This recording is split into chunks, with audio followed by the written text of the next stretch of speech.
to take this opportunity to thank KANCO very dearly for the work that they do. And thank you very much, Alan. You know, in the civil society space, Alan Ragi, not Alan Madeji. Yes, in the civil society space, Alan Ragi is a father to all of us because of the journey that they have walked, the journey that they started when some of us were very young.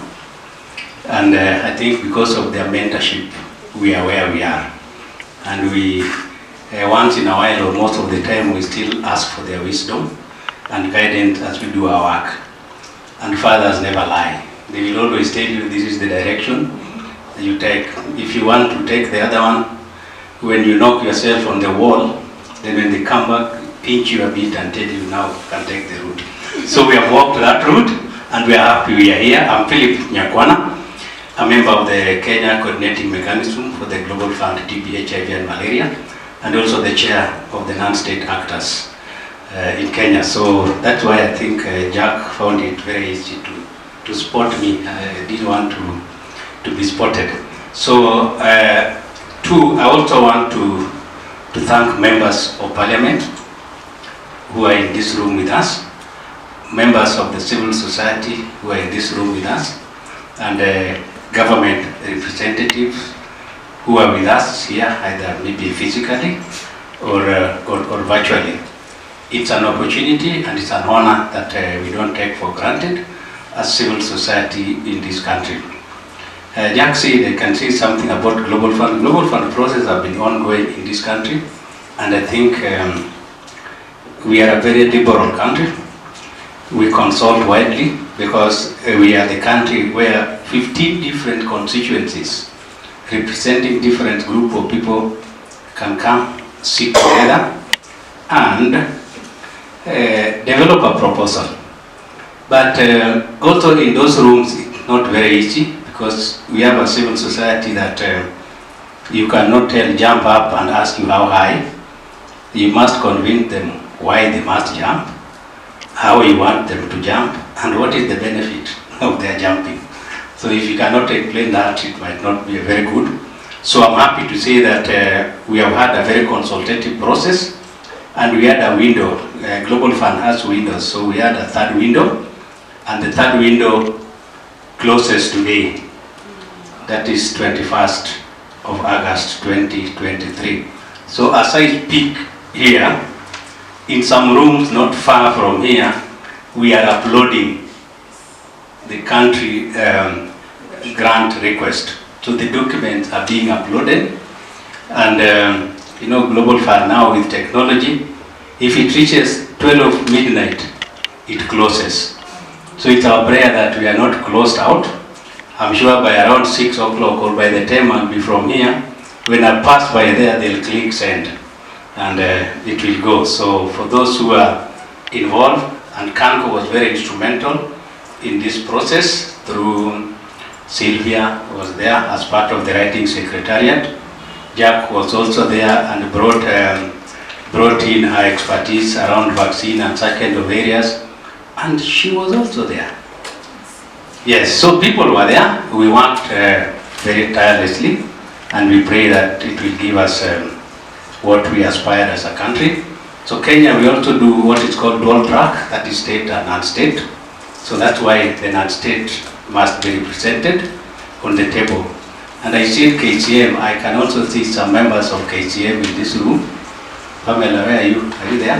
Yes, I'm here. Yes, so Pamela is there. Pamela is a KCM member representing NGOs. And for a very long time, Alan was in that space, and quite a number of us. We also have some technical people in this room that have given us a lot of technical support in terms of human rights and gender, and Alan Maleche and Kelin is in this room. We also have the advocacy engines in this room, led by James Kamau. You know, he's come like he's not hearing what I'm saying, but he's really hearing what I'm saying, that there are engines behind some of the advocacy work that we do. We also have people at global level. Is that Evelyn? Yes. Evelyn? I will not forget to say and appreciate the role we play. We also have young people in the room. I saw Vivian somewhere.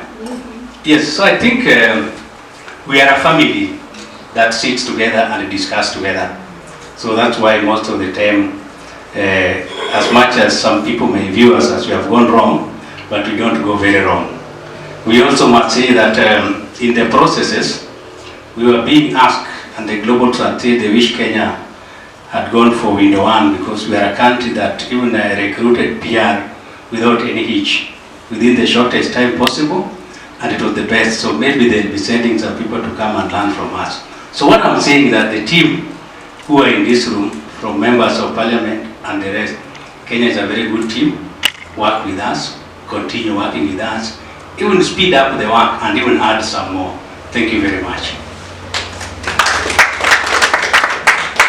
Just while you're there, Philip, I was wondering, could you maybe go into a bit more detail about what your grant proposal contained? And in a nutshell, that's I overview. Is global fund making a difference? Jack has asked me a question. Is global fund making a difference? And that's the question I would ask him. The communities that KANCO work with, is global fund making a difference? So if the global fund is making a difference to the communities that KANCO work with, then global fund is making a difference. Our biggest role is to change and transform that ideology so that they can also increase their uptake of health and TB programming. So in this case then, one of the biggest areas of work in the coming period is changing the negative gender norms amongst men and boys so that they begin to change their ways of looking at health and how do they consume health. Then we also work with them to prevent gender-based violence, and again, and also just ensuring that they are part of the thinking around health commodities, health programming, because a lot of work has gone to women, children. When you talk about prevention of mother-to-child transmission, when you talk about the ways and the times women access health, then men find themselves at the periphery. And sometimes it's because of the attitude, sometimes it's because the systems within our health structures might not be really conducive for them, noting that there's something disturbing them before. So what we do is to mobilize and create a safe space for them so that they can now begin to look at themselves as consumers of health rather than looking at themselves as sick. There are times when you mobilize around being sick, men tend to withdraw. So we want to create an environment, a safe space where they can begin to accept accessing health holistically. Thank you very much. I just wanted to add, where are the movements of young people around TB? You will hear of HIV, very vibrant movements. So where are those movements? We also need, because those are the vehicles for advocacy that we need to build. We have heard of the MPs, we have heard of all these doing very good work. So we may need also to begin to think, how do we support those movement building around TB at both levels, local level, national, regional, and all those levels. Another thing that Evelyn talked about, and I want to re-emphasize, COVID came the other day, and within very few months, you could diagnose COVID at whatever level. HIV came the other day. Even in a kiosk, a small shop in my village, you could get the test kits for HIV and you self-test. What about TB? Where did TB go wrong? We need to begin to think about it. James is here to wrap up around the TB and Global Fund work. We can allow him to do that. But can we allow Joyce to talk a little bit about the GFF work? And because we'll be visiting the GFF site. And please unpack GFF, the Ramka investment case, and then just a little bit. Yeah, just a little bit, and then give us where we are as a country. My name is Joyce Langa. I work for Waki Health as a senior policy advisor, and Waki Health is an action partner and working very closely with Results UK as well. Thank you so much, KANCO, for organizing and having us in the room and for having this conversation. So allow me to talk about the GFF. I would have loved that Hennet start off by giving a country perspective, because they are the lead or the chair of the country coordinating group for the GFF. But let me start with the GFF. So the Global Financing Facility, a mechanism by the World Bank, which began in 2015, and civil society, we just learned about the mechanism when we were in a meeting and we had the GFF being mentioned, and we were not aware what GFF was at that point. So when we came back, it started in 2015 by World Bank, launched in 2015, but we only got to know about the mechanism in 2017 in a meeting. So when we came back to Kenya, we had to find out about the GFF, and shock to us was that an investment case had already been done. And of course, there was some involvement of civil society, but not the larger civil society. So most people did not know what the GFF was. So we started to fact find. In fact, we had to hire a consultant to just break down what the GFF means, what the investment case is, what's included, what's not included. Long story short, to date, I think we understood and we organized as civil society, as always civil society would do. We came together, different organizations formed what is the GFF Civil Society Coordinating Group in the country, and then started now working offices. Prior, we had no reason to walk into World Bank offices. We had really no reason to do that, but I think the GFF financing facility gave us that opportunity to actually go to the World Bank to have a conversation about the GFF. Those conversations were fruitful, but also not fruitful, because we discussed and got information, but the final word was, you have to go back to your government. You have to, everything lies in your government. This is money for, lies in your government, domestic resources. Never mind is a loan, that, yeah. So, long story short, we needed to create a multi-stakeholder platform. That was 2017. I think it was only created in 2021. So it was a journey of advocacy and pushing and fighting with the government. So we have the multi-stakeholder platform that's supposed to meet every quarter. I understand they're not meeting in a recent meeting. So there's still a journey to walk, because that's where the donors meet, all the partners. But the GFF has an impact on adolescents, mothers, and children. We've seen the impact of that, and also the impact of the possibility of GFF adding additional resources for every woman, every child, and every adolescent. In Kenya now, we are due for doing the next investment case. So the previous one of 2015 is done, so we are in a new dispensation. And right now, because we have the coordinating mechanism, civil society are really engaged in the process, and we want to engage. So there was a meeting last week with Hennet just to talk about how we are going to engage in that process. So I would say we have come a long way, and now we have a room. We have managed not to be in the menu, but to be on the table when it comes to the global financing facility. But let me talk about the exciting work that we do as Waki Health and as conveners of a platform called the GFF We Want. So it's a regional campaign that brings together implementing countries. So this campaign was born in 2018 when the GFF was going through a replenishment, just like the way we do replenishment for the Global Fund.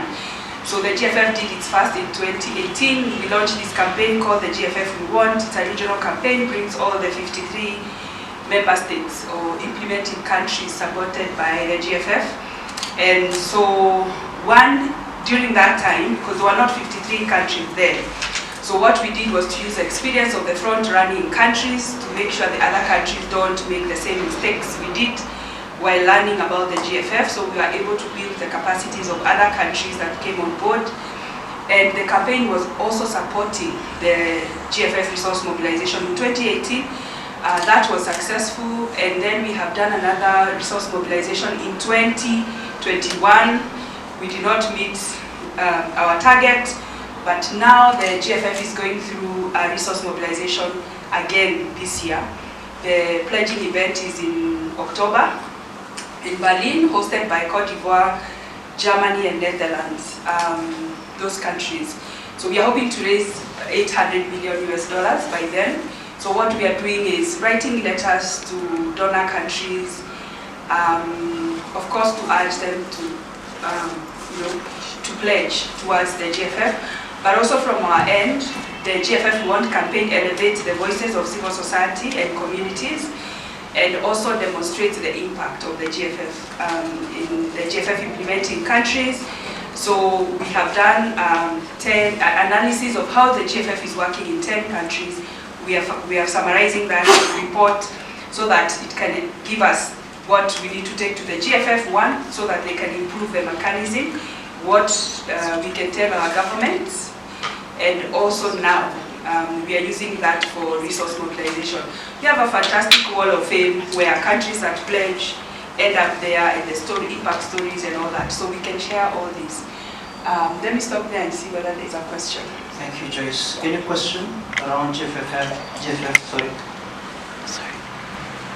Reproductive, maternal, newborn, child health, that's all GFF is all about. I know there's still some comments here, but can we hear anything around child health vaccines? Gavi? Anyone wants to give it a shot? I can give just a quick around Gavi, especially in country. When Gavi started working in Kenya as early as 2001, that is the first time Kenya as a country started having receiving funding from Gavi. Gavi funds currently more than 90% of our new vaccines, starting from the first one. If I can remember, 2010 was pneumonia. Before that we had pentavalent, so we started with pentavalent, and then after that we had 2010, 2014, all the way to the latest when we introduced malaria vaccine. If I was to just talk about what we have seen under Gavi, because after 6 years, around 2016, 2017, that's shown that we no longer, that's shown like 80%, we have less than 80% of hospitalization as a result of pneumonia, and less than 70% of deaths as a result of introducing the same vaccine. So very clear, we can look at the Kilifi study to show how introduction of pneumonia vaccine has, changed the whole landscape around pneumonia death, pneumonia hospitalization and all that.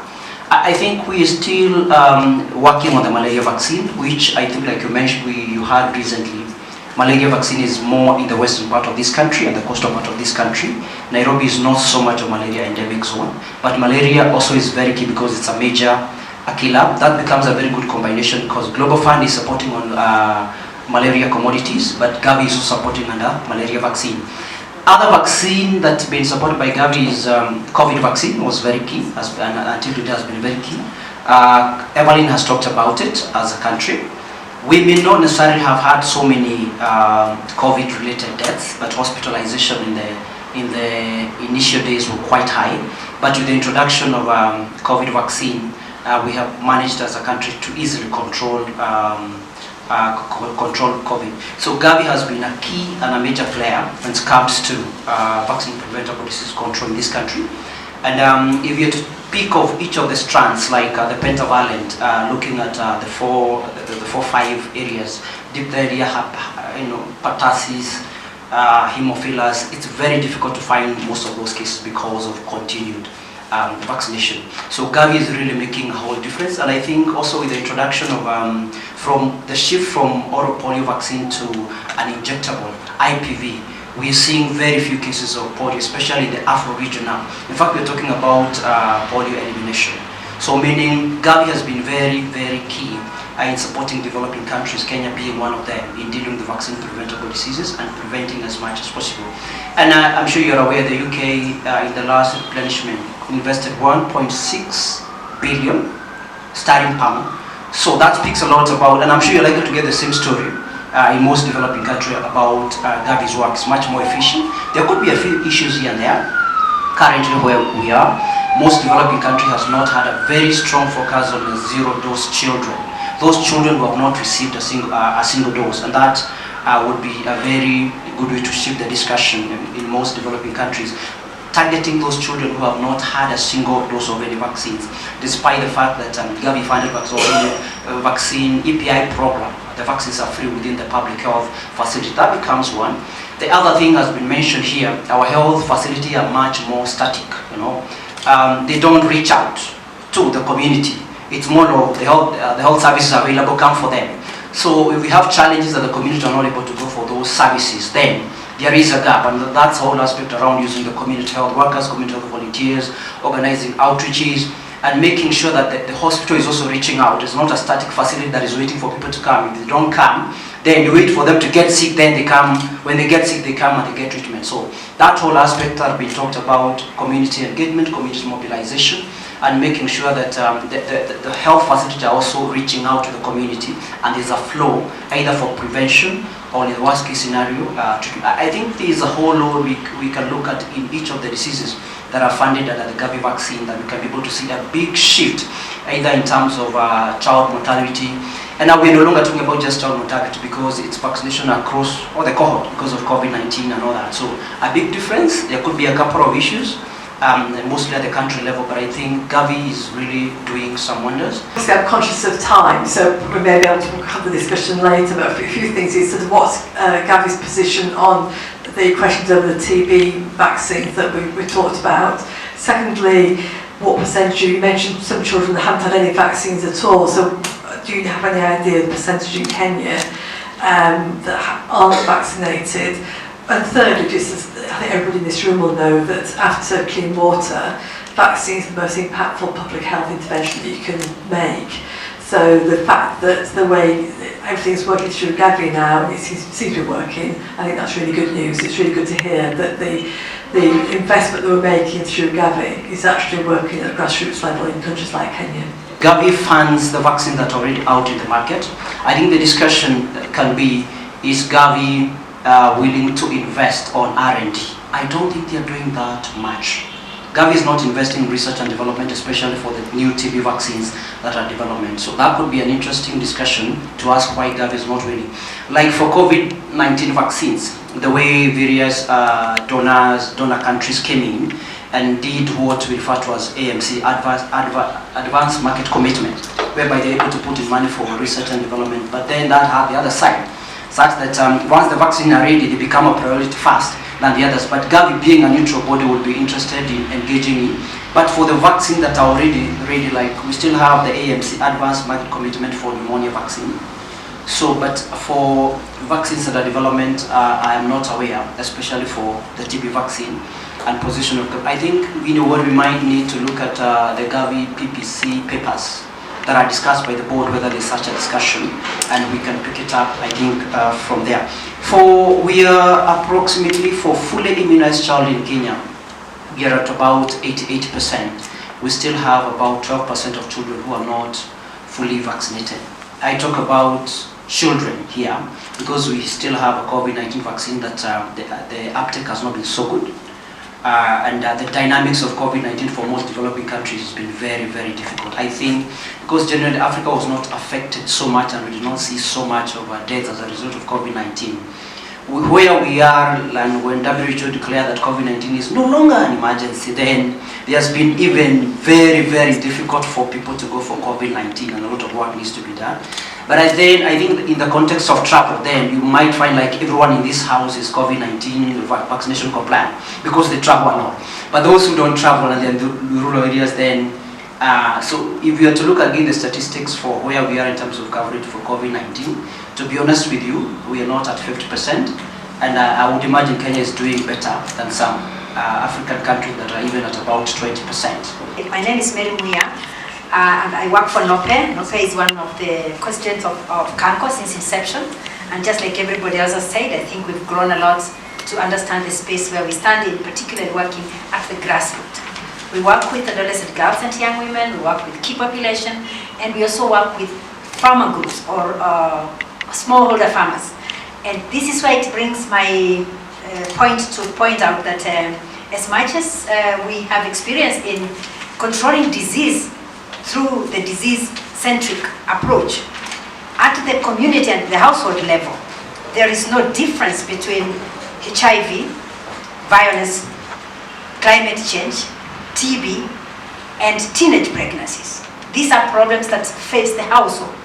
And if we can tip ourselves in terms of looking into funding models that are going to address the household and the needs at the household level, then we shall know that that household has got a child, a mother, a teenager, a boy, a man, and all the population that we're talking about when we go to disease-centric approach. I'm talking about that because NOPE started as a peer education champion organization to address stigma on HIV, and we have ended up having to integrate our projects to address equality, livelihoods, and climate change. Of course, knowing that health outcomes are our purpose why we are doing these other development programs. So there is a big need to have integration funding models that are going to be able to bring home all the needs that the household has. And I think I can't say it more than that, because the triple threats, for example, on adolescent HIV cases, we must address violence. We must address matters to do with mental health for these young people. We must address their other harmful practices in the community, making them to drop out of school and endanger themselves to HIV. So even before we go to HIV, there are other issues that the young person is facing at the household level that our funding model doesn't recognize. And so if we could sensitize our parliamentarians to see it that way, then probably our funding allocations could be much more than disease-centric. I think that is my 1 cent contribution to this communication, to this conversation. Thank you. And just before I forget about vaccines, this one, if I forget, I'll not forgive myself. We don't have to wait for pandemics for us to develop vaccines. I am reminded of HPV, again to the same young girl who is not yet 12 years old in that household. And I cannot educate about, or they cannot access HPV vaccine. And later on, they will come to the healthcare facility with cervical cancer. Africa, as we speak now, the map is red. Africa has got the highest leading cases of deaths in terms of cervical cancer, which is a woman cancer. And of course, a man's cancer, because when a woman is affected, the men are affected as well. So how do we then integrate all this and ensure that we can really look at holistic approach to health in all dimensions? I'm Edgar Okor. I coordinate Scaling Up Nutrition, Civil Society Alliance in Kenya. So majorly we work within the food and nutrition security space, but also we have a major contribution within the health sector.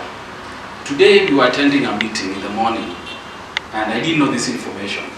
Kenya spends approximately $45 per year on health. The Western world spends around 5,000.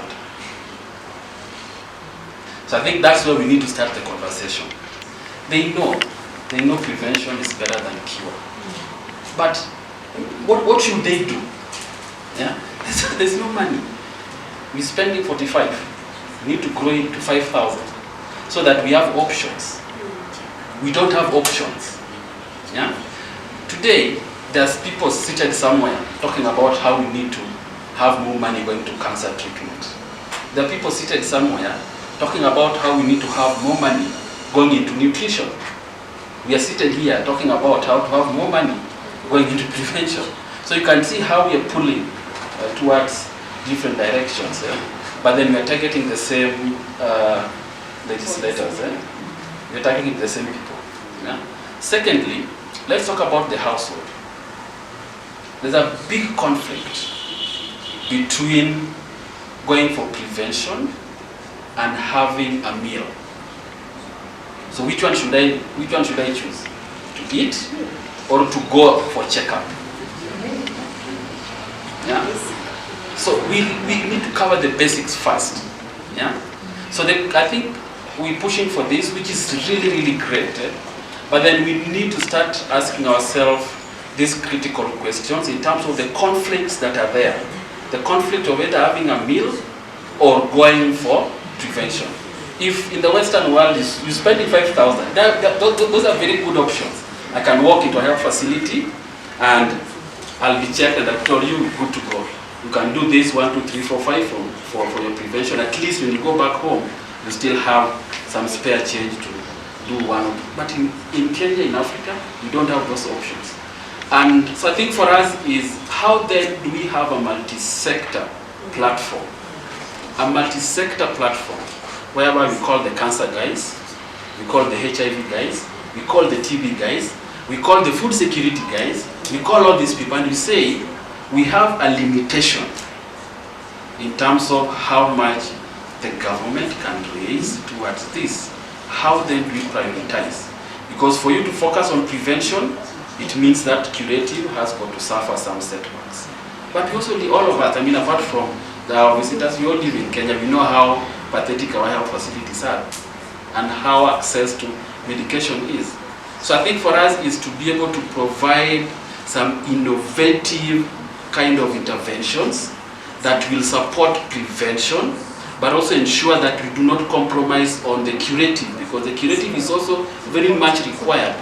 Yeah? So if we pull even 1 shilling from curative, put it into prevention, then it means that we are going to lose so many people. So are we going to say, okay, fine, I think for 2-3 years, it's better we lose a few people, but then start prevention.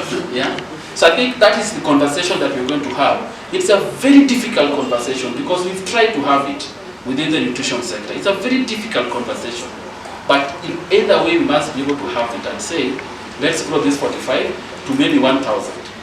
Then we say, now we can spend 1,000, let 45 go to prevention, then 55 go to curative. Or let 55 go to prevention, and then 45 go to curative. But 45, if you want to say, okay, fine, 30 and then 15, it's not going to happen.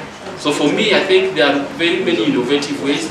Nutrition International is doing the matching grant, and the matching grant brings this kind of flexibility, whereby, okay, fine, government, you're putting in 45, we are going to put in 45. Already we are going to have a conversation.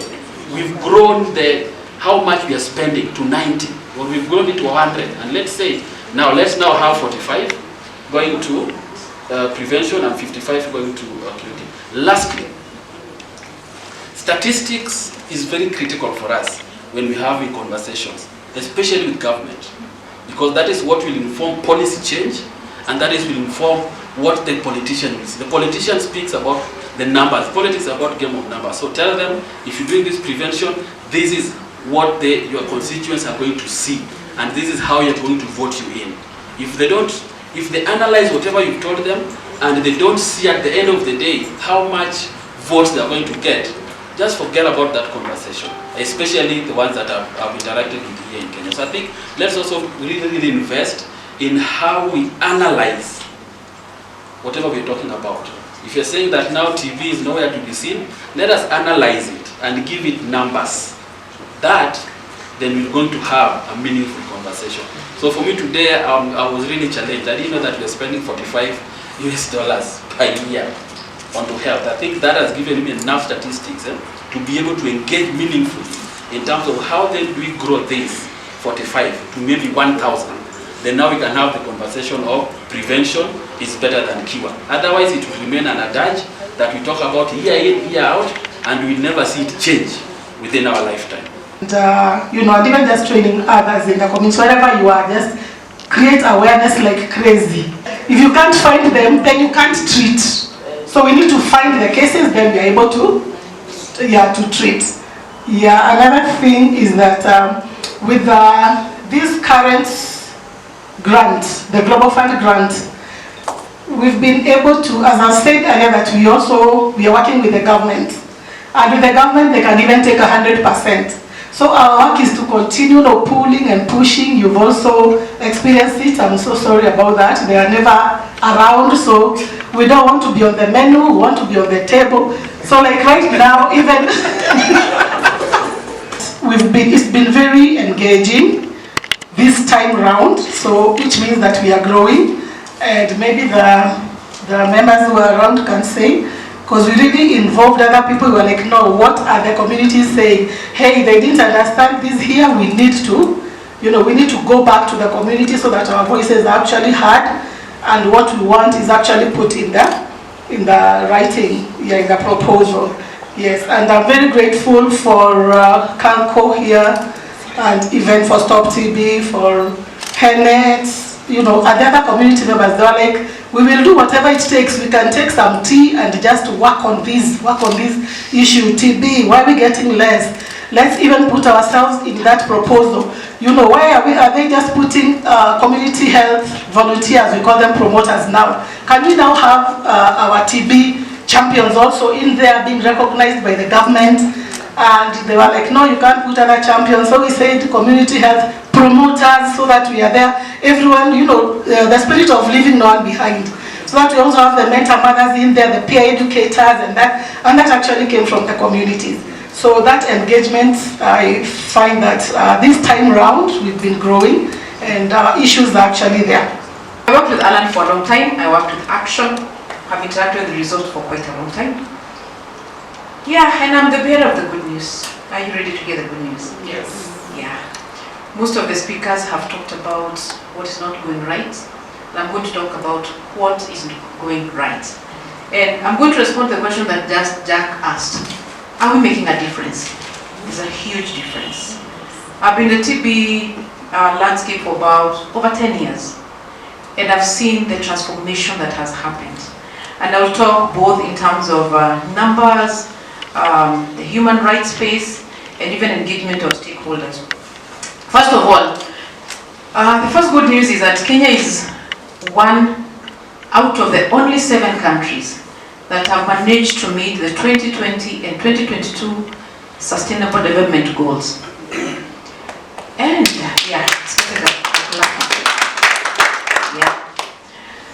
good news number 2 is that out of those 7 countries, 6 of them have a parliamentary TB caucus, showing there's a direct relationship between the presence of parliamentarians, the good political will in TB response, and improved TB indicators.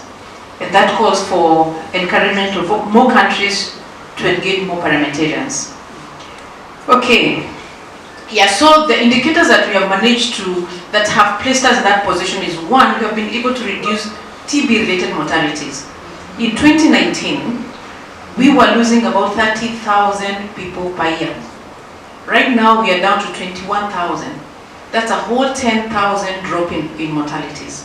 The other indicator is case finding. We have increased that by a huge percentage that has made us be where we are. In 2020, we graduated from the list of high MDR TB countries, another milestone. All this has been made possible, well, this speculation because no study has been done to show why has Kenya made these strides, but from where we are, 1, like I've mentioned, is engagement of more political will from both parliamentarians and of course the other political leaders at the country level. And the other one is engagement of communities. This is what had been lacking before. Like I've said, I have been in this space for quite a long time. We started engaging affected communities around 2018. And that's when we started seeing all this change. Why? If you look at the pillars of TB response, okay, borrowing from the WHO pillars for health, the human resource, the infrastructure, the financing and all that. We have all that, the government doing that. But what had been missing is the community intervention. Because the community is one, will create awareness. They're the ones who go to do case finding. They're the ones who do contact tracing. They're the ones who are on the lookout for human rights and stigmatization issues. You can build very good infrastructure. You can buy all the commodities that you need. You can employ all the workers. But if you're not telling the communities, the people who are infected, to go to that the facilities are available, that the medication is available, that link will be missing. So you'll be having a very good infrastructure, but the people who need it are not aware and they're not accessing it. So the gap that the communities have come to fill is that one of mobilizing communities, 1, for demand creation, and to make them aware of the TB services. And that's why, like my colleague has said, for us to address TB, like permanently, the pillar that we need to strengthen is the communities and civil society organizations. Okay, now, what are the gaps? You know, we have said, yes, we have made that improvement, but we still have not ended TB. Yeah, we still have years to go, but what are the biggest gaps? One, my colleague here has mentioned about the missing people. We still have about 51% of people with TB who are living in the communities have not been identified, meaning they are busy infecting other people. Why are they not accessing treatment? One, awareness. They may not be aware. Not they may, I know they are not aware. Because you cannot be aware of a disease, you're sick and you're not accessing treatment. Therefore, awareness needs to be increased 100-fold, like the way we did for COVID. In 2 years, we made sure everybody, even the child who was born yesterday, was aware there is COVID because we started wearing the masks, right? We need to get that to the levels of awareness.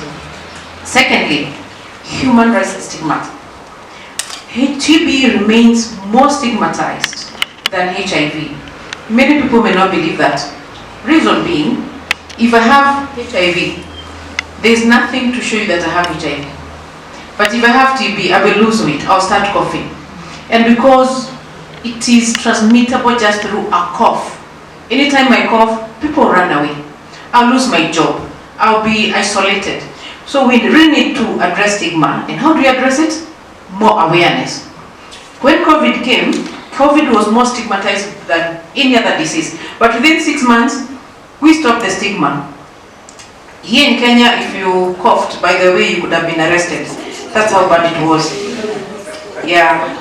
The police started becoming public health workers and arrested coughers. But that has changed because of awareness. Number two, we still have gaps in screening among children. Why? Philip has said we are using centuries-old diagnostics. For the longest time, we have been using very old diagnostic for children, and it's just recently that we have the new technology of using the stool tests. However, that has not been rolled out, of course, because of the challenges of funding, and we want to roll out appropriate screening for children, appropriate treatment for children. So in children, we are lagging behind, not just in Kenya, but at the global level. I would also want to mention, and I want to borrow the example of vaccine, for COVID. When COVID came, we came up with all public health interventions, the masks, the traveling with a certificate, right? Yeah, public health intervention. Isolation. These ones of not traveling past 10 or 10, what are you calling it? Curfew. We instituted curfews. But that still did not finish COVID. What finished COVID? Vaccines. The vaccine. It's the same thing we are doing with tuberculosis. It's good we are telling people when you go, cover your mouth and all that. But the permanent, what I would call the silver bullet that will end TB is an effective, affordable vaccine. And I would really urge our guests that when you're doing advocacy out there, let's advocate for a vaccine that is affordable, accessible, and that can be accessible by all the communities that need it. Having said that, I again want to really thank the members of Parliament, especially from the UK, for the support you've been giving us. And overall, how the political goodwill has changed the landscape for disease control. And let me be specific about tuberculosis, because I was there when Nick Herbert was launching the Global Parliamentary TB Caucus, and that's when we started seeing the transformation in TB response at the country level, at the global level and the country level. About 3 weeks ago, here in Kenya, we had the second African Parliamentary TB Caucus Summit. We had 36 members of parliament from the African region. They gathered together, and one of the agenda was mobilizing heads of state to be present at the second United Nations high-level meeting in New York. That is another platform that really profiles TB at the highest leadership, political leadership.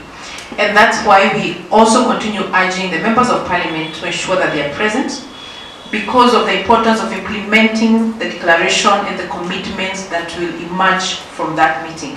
We can come up with a very good declaration, but it will be on paper. If one, we don't finance it, and two, if there is no leadership to ensure that we implement those commitments and declaration. With that, thank you so much. Thank you. I think when it comes to young people, we really need to work on young people in terms of creating awareness for them. There's a big, huge gap when it comes to the healthcare workers and the young people, the linkage system between the workers and the young people inside to the community. And I think someone talked about nutritional support.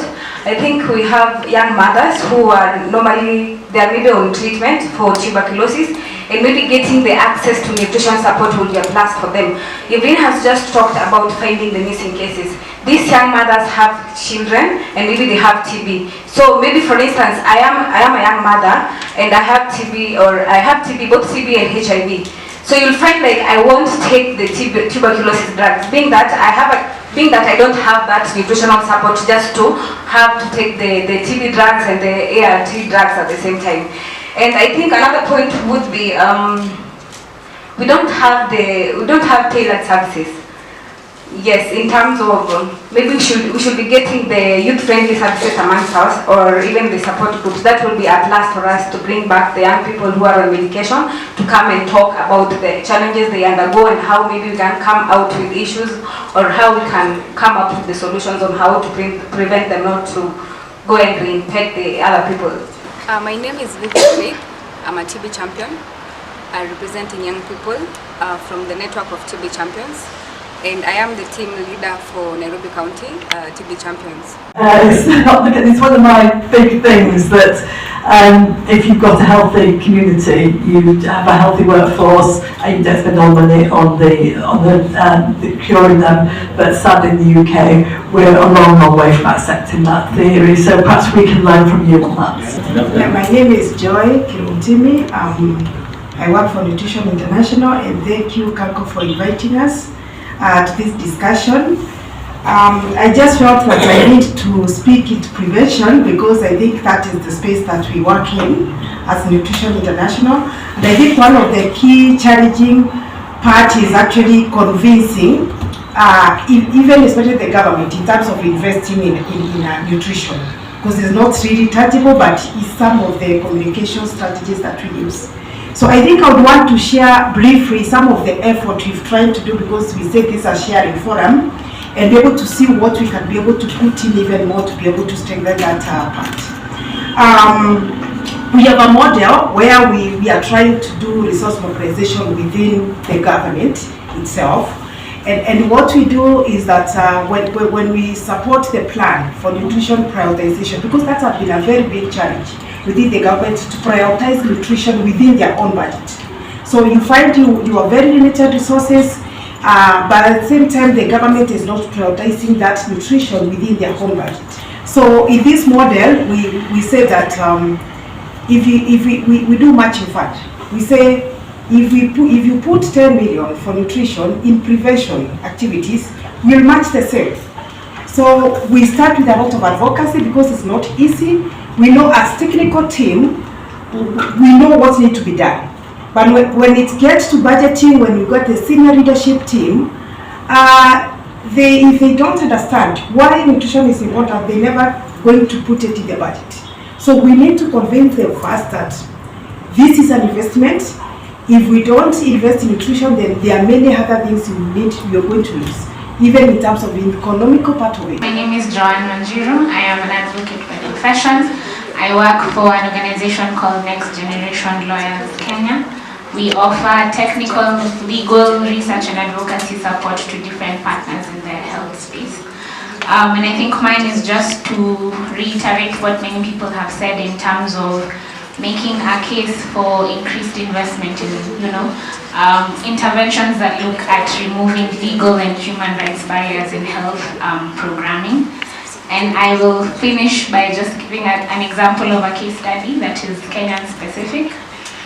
In Kenya, drug use is considered a criminal offense. We have a Narcotics Act that deals with matters drug use. We have health interventions that target people who use drugs, who we serve as next gen as part of the populations we work with. The Act was very recently amended, and because of the investment that partners put in legal empowerment of communities and having them engage in different advocacy platforms, there are quite a number of wins that were made at legislative level that have had a great impact on health interventions all the way to community level. So for example, possession of paraphernalia like needles and syringes was decriminalized, which has made NSP programming easier, even for the Ministry of Health. We have had a distinction between possession for personal use and trafficking, which has impacted how people interact with law enforcement and how law enforcement also ensure that people who use drugs have access to health interventions at different levels.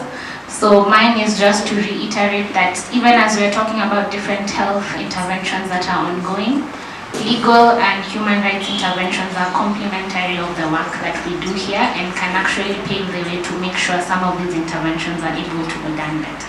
As has been said, my name is Brian Okech. I work for National Empowerment of People Living with HIV, NEFAC, in Kenya.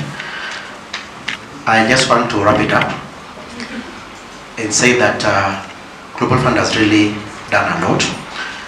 Not many people have talked about Global Fund, talked about all these activities, but one main thing that I think is good with it is the sector-wide approach. It has provided an opportunity for us to be able to engage more than just the usual normal government stakeholders in providing services. So for example, if you're providing services for TB, for example, it has allowed us to be able to engage private providers and also strengthen their capacity. So if you have a sign of TB and you show up in any facility, you should be able to get the service you need. But there's also the resilient systems for health, which is something that needs to be grown. It's just strengthening the capacity of the communities to be able to organize themselves, speak in one voice, and also engage their leaders. I just want to take this opportunity to thank KANCO, Jack for being a wonderful MC, Sylvia for being the world's best fixer and helping bring this all together. And to all of you, thank you for coming and sharing your experiences with us. It's certainly left a lasting impression on me, and I've got a couple of good takeaways, especially on the TB front, that I'm going to take back to the UK and start to advance. I want to thank each of you for taking time to come and sharing whatever your experiences. I'm actually amazed. Philip, it feels nice to hear how many of us have actually gone. It's actually trying to share in terms of equity, because this country is big, the issues are many, and I'm very proud Kenyan, because when you sit here, you see how much we can actually be able to do. I think we still have a little more to do, and the only way we can do that is running from like a delegation like this one, and see how we can actually be able to do as much as we can. Our communities are willing, the government is willing, there's a better political goodwill. And therefore, I want to say to our delegation and Resource UK, we sincerely appreciate your finding time to come here. This is what we believe in as partners, that we can sit and share for the good of that one person somewhere in this world. As a TB champion, I think this meeting was a good platform for us, especially for young people, because we are able to come out here and maybe air out our issues, the issues that we young people normally undergo when it comes to TB issues. And we are able to air out our problems, and maybe through that they can pick up some of the problems and come out with a recommendation, or come up with a recommendation or even a solution towards filling up the gap that is left towards the community. Why are you passionate about the fight against TB, and how prevalent is it at the moment? Okay, I am so passionate when it comes to fighting TB because I have been affected with TB, and for me it was not a walk in the park to fight with it. Actually, I had self-stigma in the first place, then plus my friends now also stigmatize me. So when I saw it was curable, I felt like I need to come out and talk about it, and even try and talk about it to my community members. That includes the young people, whereby I feel like there's a gap when it comes to knowledge. They are not even aware, like people relate it to, when you have TB, definitely you have HIV. So we really have a lot of misconceptions when it comes to TB. So I think that is what really motivated me being affected. And for you to become a TB champion, it doesn't mean that you must be affected.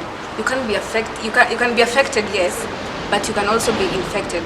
But it depends with the passion that you have towards fighting and kicking that TB out of the country, or even maybe globally. My name is Edgar Okoth Onyango.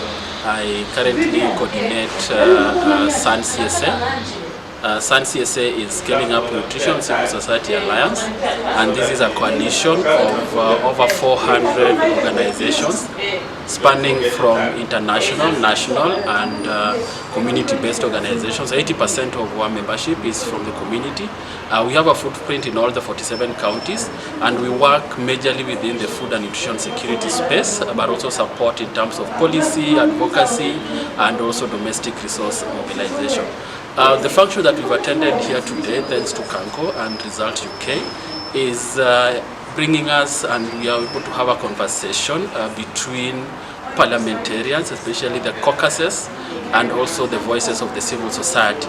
And this function really highlights what the civil society really need in terms of conversations around funding issues, around advocacy issues, but also around social accountability at the community level.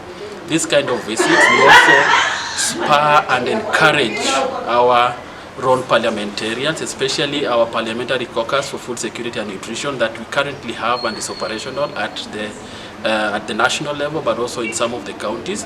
This kind of knowledge exchange, but also skill transfer between parliamentarians, and I'm glad that they will also be able to meet with our own parliamentarians, so that there is skill transfer from UK coming into Kenya, and also from Kenya also going to UK, so that at least we can always have a common speaking ground, but also in terms of our engagement on issues related to health. We are one of the beneficiaries of the funding from the Global Financing Facility from World Bank, and this is really helping us in terms of how we can integrate nutrition within the sexual reproductive health and rights in Kenya, but also in terms of how we can bring the voices of the civil society to build their capacity, work with the media, and also in terms of supporting the government in terms of policy, because then policy conversation is really critical, budget conversation is really critical, and this is something that we want to continue doing over and over again.